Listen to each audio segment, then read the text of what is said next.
This is a teardown of an RTS Telex KP12LK, and it's some sort of control box thingamajig. I don't know.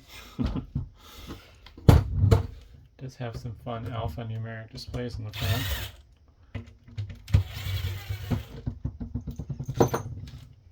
Pull these rack gears off here real quick.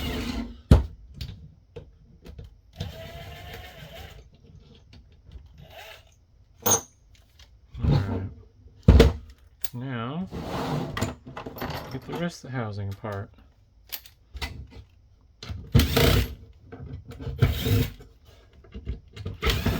This unit is kind of nice. I think it's made out of solid aluminum. Panels, at least. Yeah. Oh, look at that. Some beautiful machined aluminum.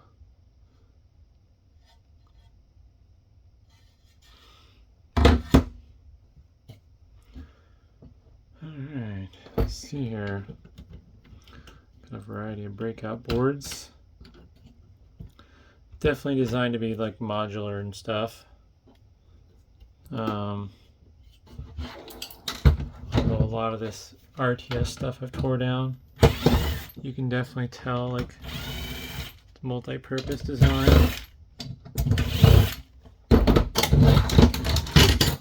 Some more machined aluminum. I can't tell. I was gonna say it might be extruded, but I don't know for certain. Some steel inserts, nuts for the screws to go into. Panel, spacer, another spacer, breakout panel, some relay controls, and a mystery chip that I don't recognize. Granted, I don't recognize most chips, so don't know what to say there. Looks like there's some opto isolators on the other side there, which would explain why these are labeled opto. Opto isolators basically an infrared LED on one end and then a receiver on the other. So it's like a light-based switch, I guess you could say. So you can break or separate a circuit to voltage and signal noise or whatever can't carry over. It'd be like using a fiber optic cable to control something.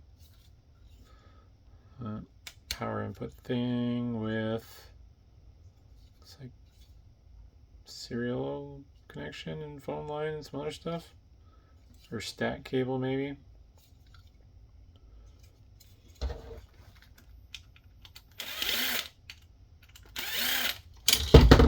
I don't know the bits to remove that.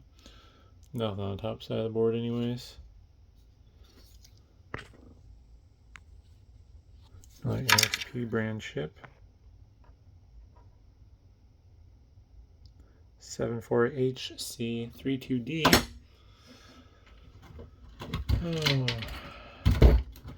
And rather having one purpose-built board, all these boards are just connected to each other through these headers.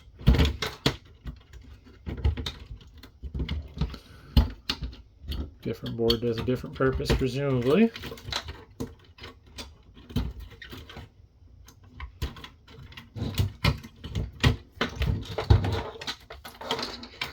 Try to get things apart here.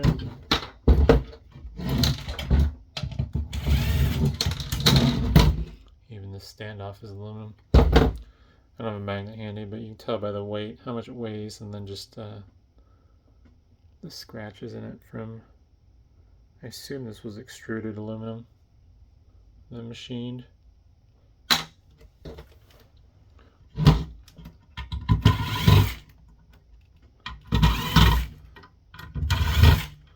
Another beautiful piece of machined aluminum for the bottom.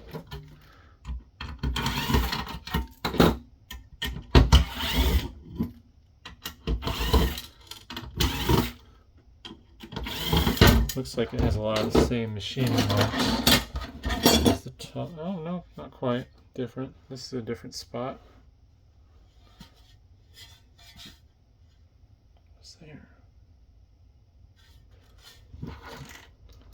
I think it's cut out for the speaker. Huh. Interesting. Alright, power supply here. Pretty unremarkable. It's a Phylong. Brand of these caps.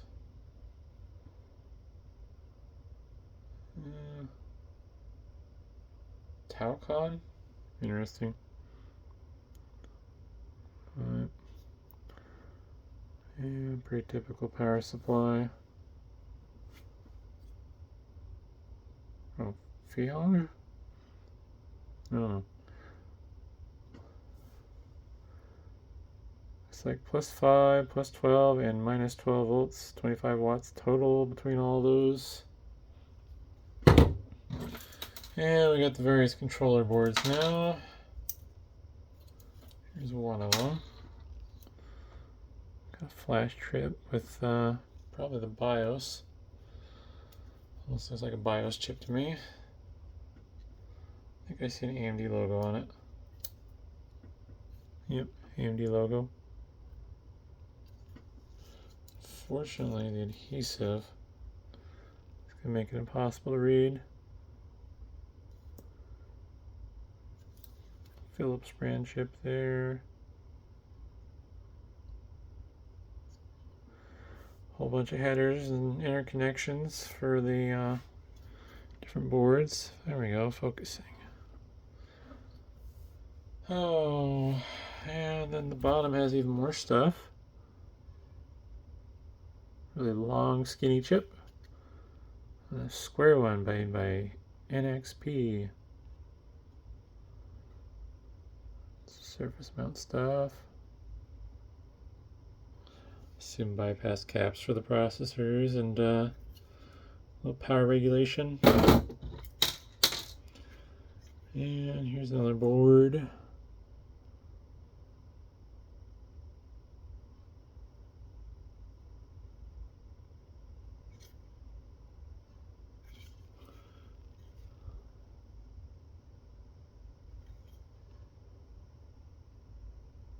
Oh, I think those are upside down.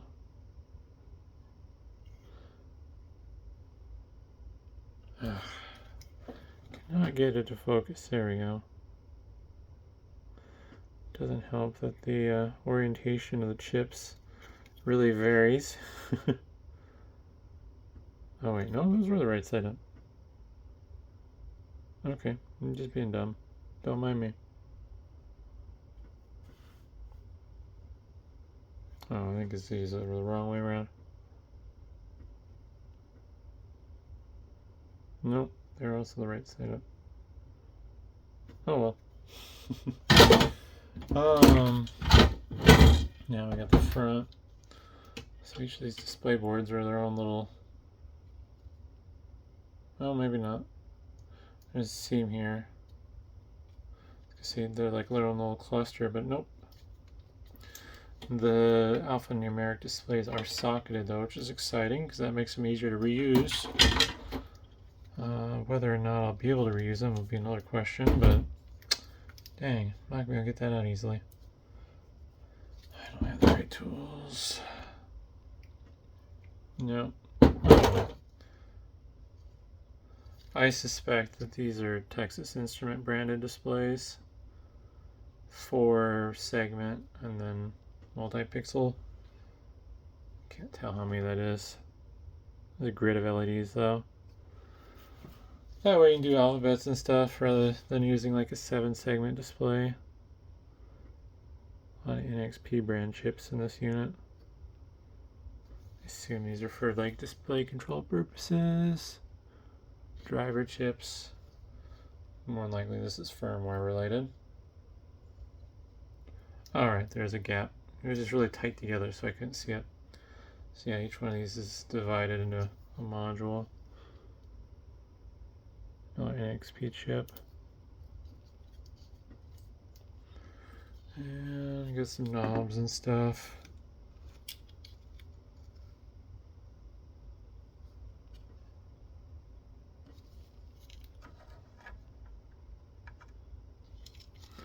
The knob board has its own separate little control board kind of hanging off of the switches there. These are some just multi-spots position selector switches with a push button built into them. Kind of nice. And a little breakout board. I assume that there's a hole through the PCB that these poke through. That way this board will come off, but could be wrong. Yeah, it looks like they're bolted through. There's the speaker. Hard to read that. It's 8 ohms and it says 2 watt / 5 watt. Then we got a custom 1/4 inch jack and a 4-pin XLR. So I think that's all there is to see. So hopefully that was interesting, and thanks for watching.